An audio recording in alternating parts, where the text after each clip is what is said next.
AI is a tool, just like Photoshop was a tool, just like spell checker is a tool. And so if creatives are using the tool, we want to celebrate that and think about how people are using it effectively and responsibly, of course. But, you know, I do think that AI is a big part of people's workflows now.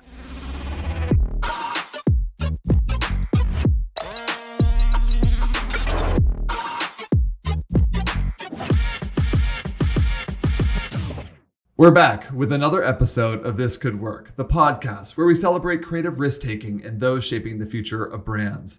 I'm your host, Will Trowbridge, founder of the creative agency Sailor. Today's guest is someone who quite literally has his finger on the pulse of the internet. Nick Borenstein is the general manager of the Webby Awards. Nick sits at the center of it all, with a front row seat to the ideas, trends, and creators shaping how we communicate, build brands, and tell stories online. Nick, it's so great to see you. Welcome to This Could Work. Hello, Will. Thanks so much for having me. Where are you calling in from? Where are you dialing in from? Where are you beaming in from right now? I am beaming in from New York City, best city in the world. The Big Apple. Are you at the Webby office? I'm at the Webby HQ. Our offices are in the Flatiron. What does it mean to be the general manager of the Webby Awards?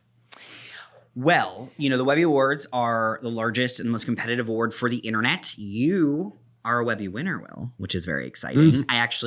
We were just talking to some folks from your team who are also Webby winners, which is very exciting. But the Webby's been around for... I only work with Webby winners. I want you to know it's on the JD, you know. That should be the prerequisite of anyone on This Could Work. That's right. So I sure. do expect some sort of a question about what their Webby win was. But that's, you know, the beautiful thing about the Webby Awards. I mean, the Webbies have been around for 30 years. This is our 30th anniversary. Jeez. And as a result, so many incredible creatives, technologists, creators, individuals, big teams have at some point had their work recognized, whether honored, nominated, winners. And I am actually one of those people. But yeah, so I won a Webby for a podcast that I produced called Missing Richard Simmons, which was a podcast sort of towards the earlier side of podcasting. And it was about sort of the disappearance of the fitness guru, Richard Simmons. And at the time, he has, you know, since passed, but at the time, he was such a public figure who had basically become a recluse and really was not seen in public for, you know, many, many years. And at the time, I was working for a film studio called Topic Studios, and I was leading their audio division and helping them understand what podcasting would look like for a sort of film and television studio. And that project was brought into me by an amazing filmmaker named Dan Taberski, and Dan wanted to make a documentary about Richard Simmons and sort of his friend. They had a personal connection. And ultimately, through the creative process, we recognized that actually podcasting would be a really exciting medium for it. And we made this show that was small and scrappy, and it ended up becoming this sort of cultural phenomenon. Now, 3 years later, Simmons still out of the spotlight, and his disappearance from public life is the subject of the #1 iTunes podcast, Missing Richard Simmons. I'm Dan Taberski. 3 years ago to the day, Richard Simmons completely and inexplicably stopped being Richard Simmons. And I want to find out why.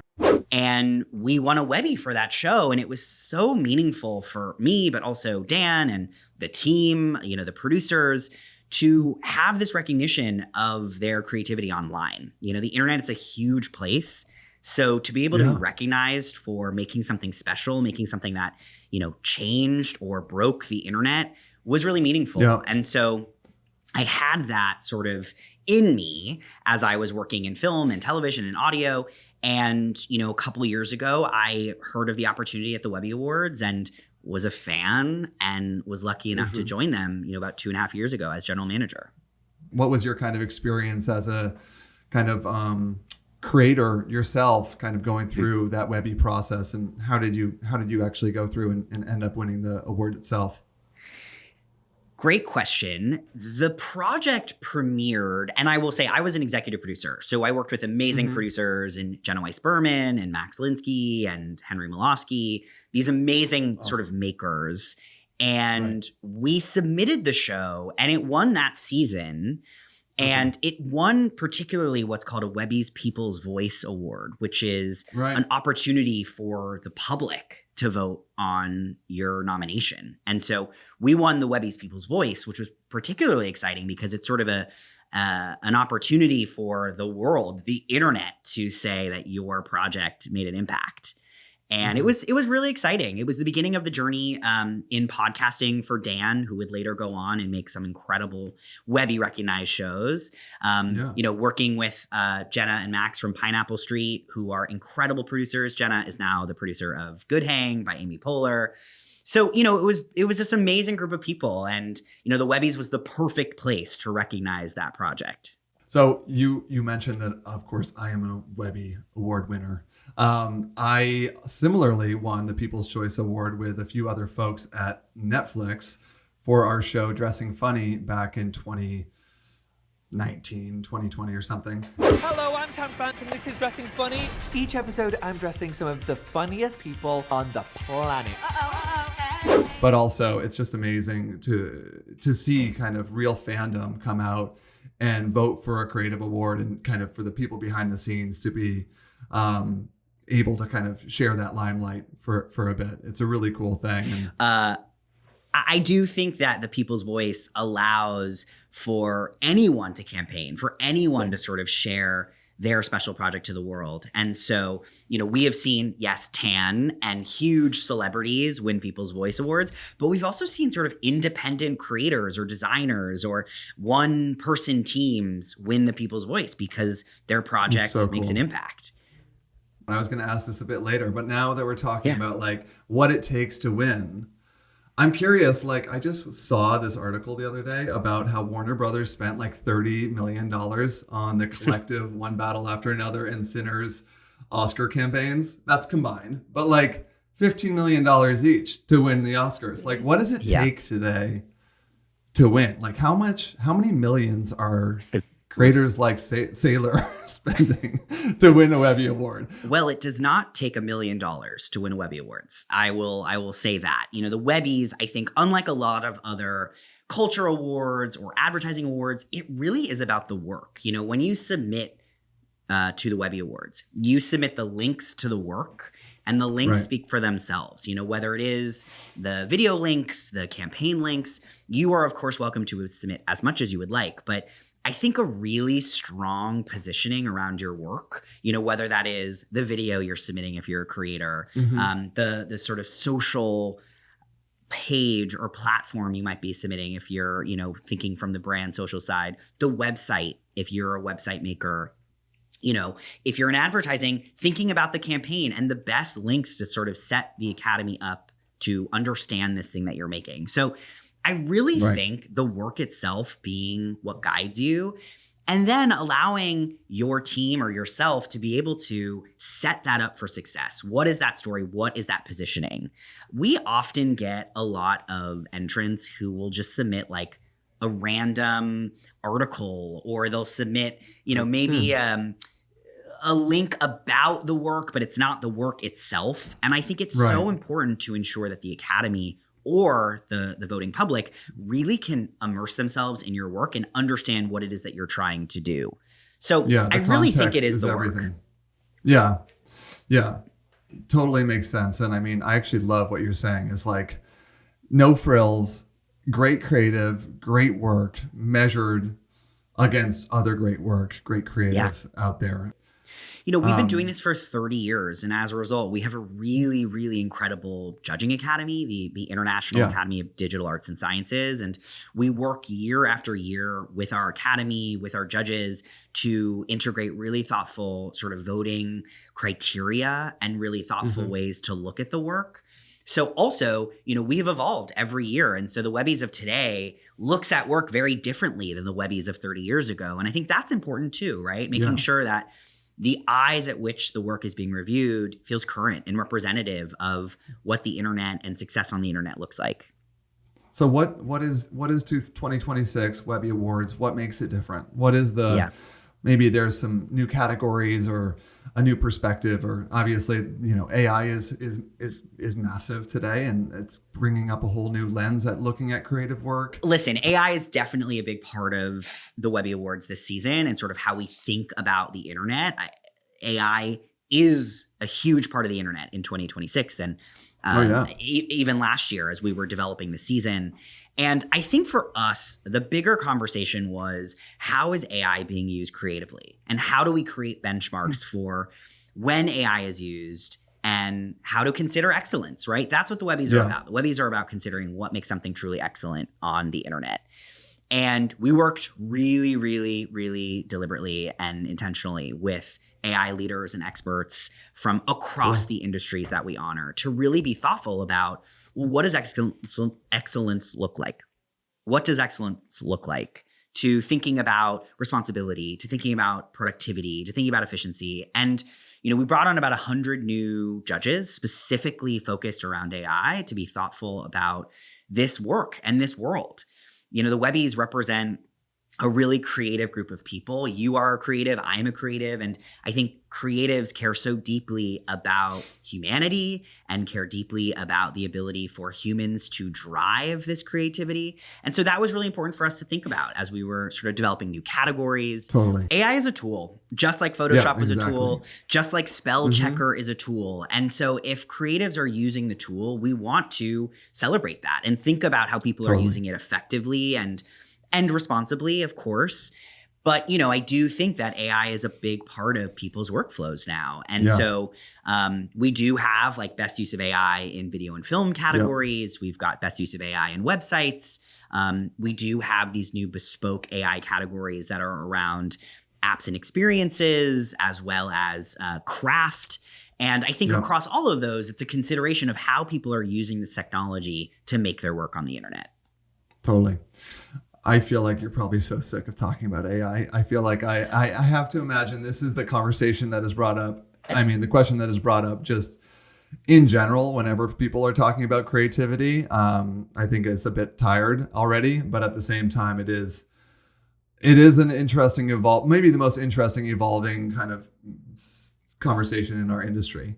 Would you say the kind of state of creativity in 2026 compares to previous years? Like, I had this interesting conversation with a kind of new business consultant the other day. He said, like, point blank, that like the bar for creativity has never been lower in our industry.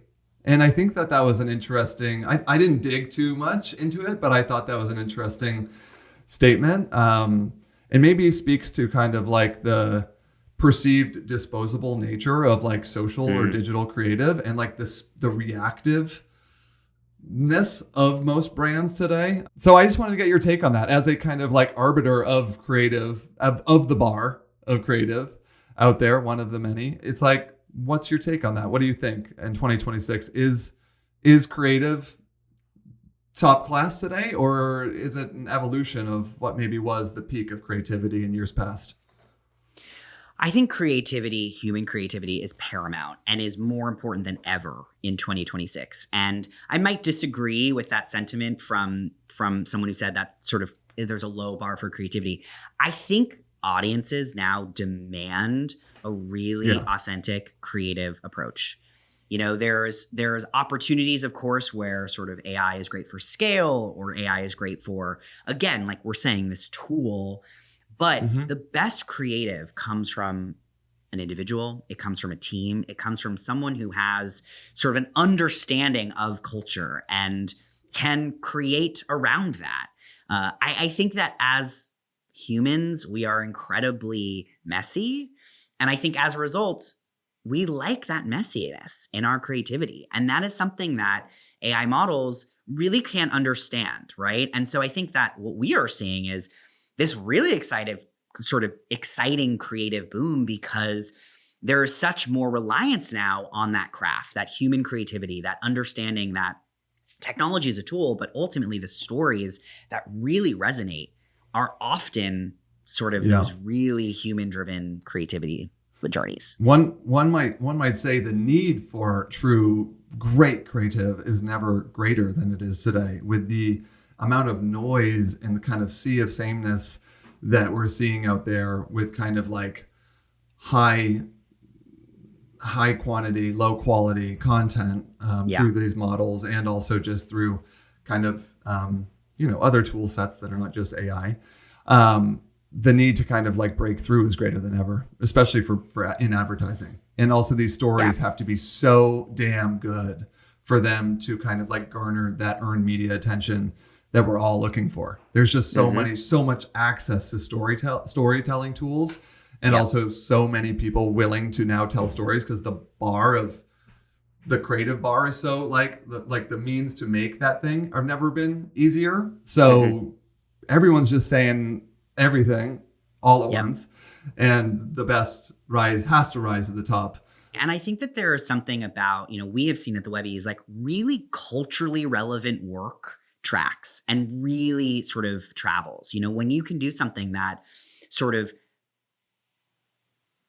connects to culture at a given moment, that is really meaningful. And that is something that I often find comes from that human creativity, that sort of innate ability to understand where we are in culture and take a risk also, right? I think that the risk taking is also something that I see coming from a lot of teams. You make me think about the Nutter Butter campaign last year. Maybe you saw this. It was just a completely bonkers campaign around Nutter Butter, and sort of the campaign around it was called Nutter Butter You Good. And it was kind of about chaos and irreverence, and the design was absolutely insane, and the Unhinged. humor. Mr. Nutter Butter here is turning kids into Nutter Butters. Yes. It was incredibly unhinged, right? And that was such an original thought, right? That I think it made such an impact for people online when there is so much, right? There's so much content on the internet. So to create something that just feels like a zag is so meaningful. Well, I think that credit to the Nutter Butter team. I don't know who does that work, but I'm sure it's a collaboration of internal and external teams. But it is truly become now like a type of content. Like Nutter Butter has now created the zag that everyone else is trying to create their own version of, because they're not being risky, and not willing to take that jump. So they're like, oh, Nutter Butter proved that this type of unhinged content is possible and resonates with audiences. Maybe we can do that, So I do think it's like a challenge year over year for brands to create create new material, create new culture defining moments, and not hold back, and I think that the most exciting brands and the ones who are like really going to help us all as a culture move forward are the ones who are willing to take those risks. Preach. Listen, I think the state of creativity is healthy in that people are pushing themselves to create work that, again, stands out and is different. But I also think there's a lot of fear, rightfully so, because of AI, but also because of consolidation. And so, I also think that creativity, at least for me, is always a place to retreat and to find, what does inspire you. And I think as we sort of try to find that in the chaos of some of the industry, it also allows us to find new, exciting ideas, because it's never also been easier to make something. And I think that's why I often feel that creativity is at a high, because there's a lot of access to creativity, and the internet also creates a democratization for anyone to create. The optimists in this town are saying that, with AI and with kind of like digital tools, and like you said, the democratization of content, it could create like a 90s style kind of film boom in this town, where, how you make things is kind of thrown out the window, but like the end result, the outcomes are more interesting than ever. I want to get your take on that. Like, I'm sure that's a microcosm of everything we're talking about, but at the same time, it does come with incredible disruption. It's like if everyone is able to make new stories, hopefully great ones rise to the top, but it does come with it some like really wild side effects around the kind of the types of jobs in creative industries and everything like it. It is a new reality, certainly, right? And we see that at the Webbies. We're seeing a lot of exciting new entrants. We're seeing changes from past entrants. I mean, we've been honoring like Holy Water, who does vertical video for some time, just as we've been honoring, Universal Pictures. And so I think that we are seeing a lot of these exciting folks enter the spaces and figure out sort of what is the next sustainable realm of storytelling. I am really excited about the creator ecosystem and sort of how creators are meeting Hollywood entertainment at large. We introduced creator categories to the Webby Awards last year, but we have been honoring creators at the Webbies for many, many years. And it has just been really exciting to be in community with creators and sort of see how they are telling stories to their audiences in ways that really connect with people. I was listening to a great creator executive named Brooks, who's at Edelman. Shout out to Brooks. And she was saying that, creators are this sort of last vestibule of creating trust.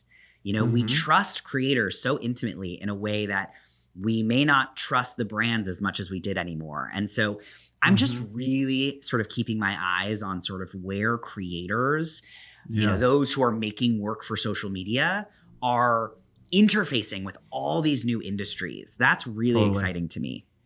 I agree. I think it's like the creator thing is obviously, it's like you said, been a huge part of our industry forever. It's just kind of the way we thought about kind of digital creators versus like celebrity, I think has evolved dramatically, at least in my mind. Like these kind of ideas, you're seeing Drewski at the same award shows as, Anne Hathaway. These worlds are, kind of where you start versus where you end up.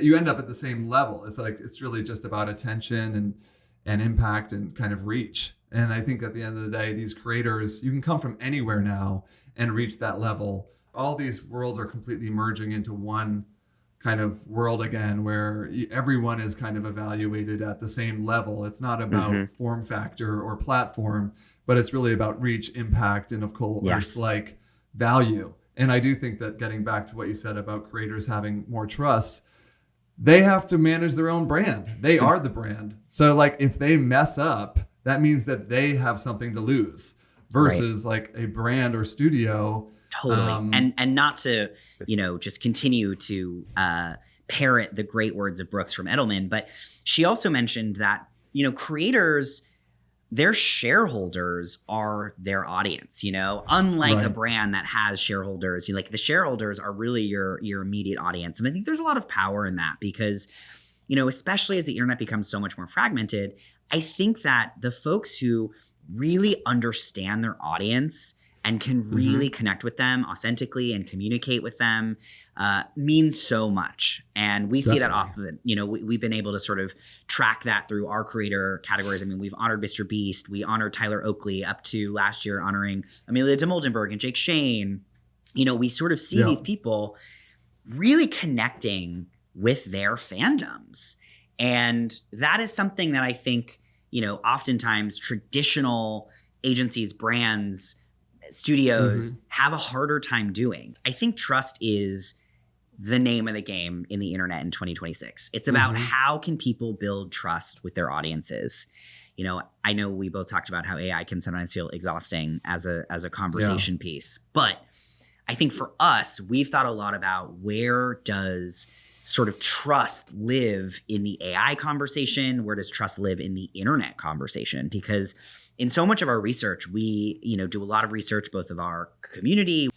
And the truth is, there's a lot less trust on the internet. I'm sure you feel it. We all sort of find ourselves trusting less and less on the internet. And, I think for us, we've been really curious to think about how our creatives and people on the internet sort of trying to build that trust, whether it is using AI, whether it is building audiences. And I often find that some of the best work that we have seen at the Webby Awards, the work that is recognized, is work that earns and leverages trust. So that's sort of been an interesting thought exercise for us, is how are people building that trust? Because that ultimately does lead to great work. But I do think like the larger trust narrative you're talking about is super real, in that like we're literally seeing kind of news and information on the internet now that we couldn't, not be real at all. Like these stories that like, I have no idea. I've never gone deeper on some of these kind of like wormholes on the internet where you're like, is that video in fact the original or a version of it?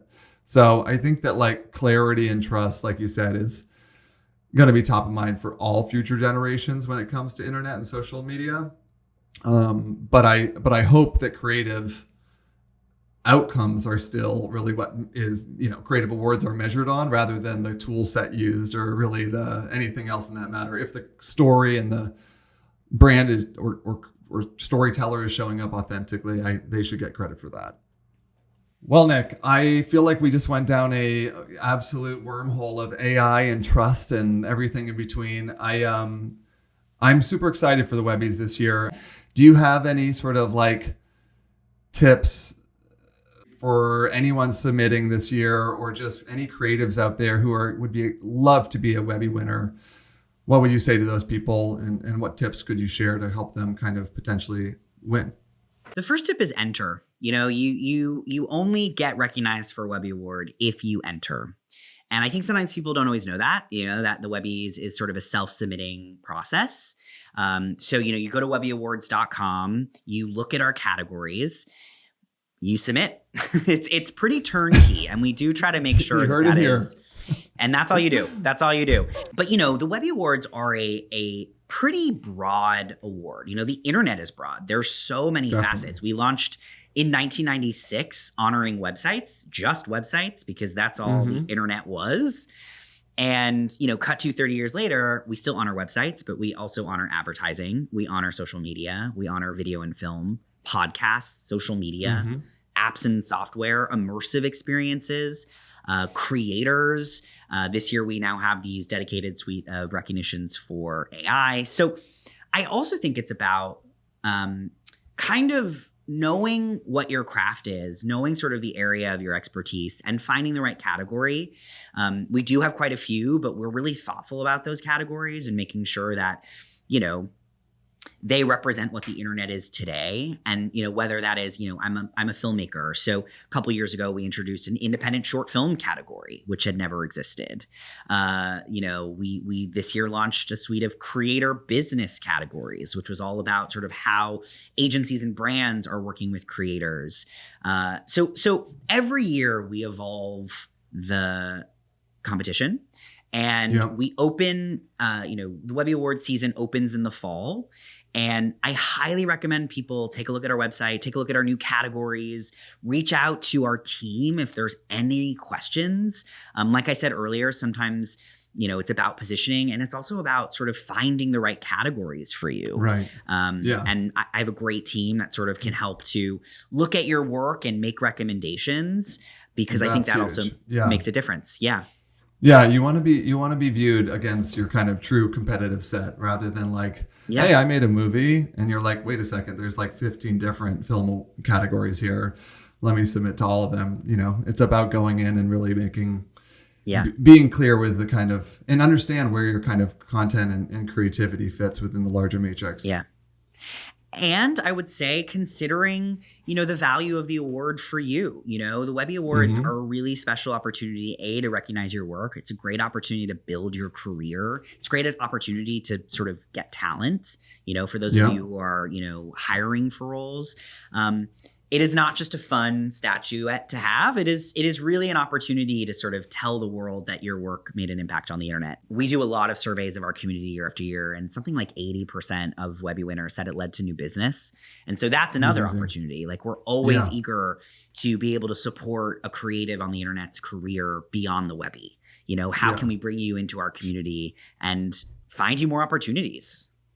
Everyone I talk to who has won Webby or has just even submitted to a Webby, I think they understand that the value there, the brand you guys have built, it's substantial. Nick, before we go, anything to call out, anything to flag, anything coming up that's exciting? Well, we've just announced the nominees for the 30th annual Webby Awards, which is very, very exciting. And that also means that we've launched our Webby's People's Voice campaign. So you can now vote for your favorite Webby nominees. Just go to webbyawards.com and you can find sort of the link to the People's Voice section and please go out and vote and sort of support the folks and creatives that you love. You can do that now through April 21st. Love it. Thanks, Nick. Thanks so much, Will. This Could Work is a production of Sailor Creative Agency and hosted by Will Trowbridge, the CEO and founder. The show is executive produced by Ray Vada and produced and edited by Corey Lubowich. Subscribe wherever you get your podcasts.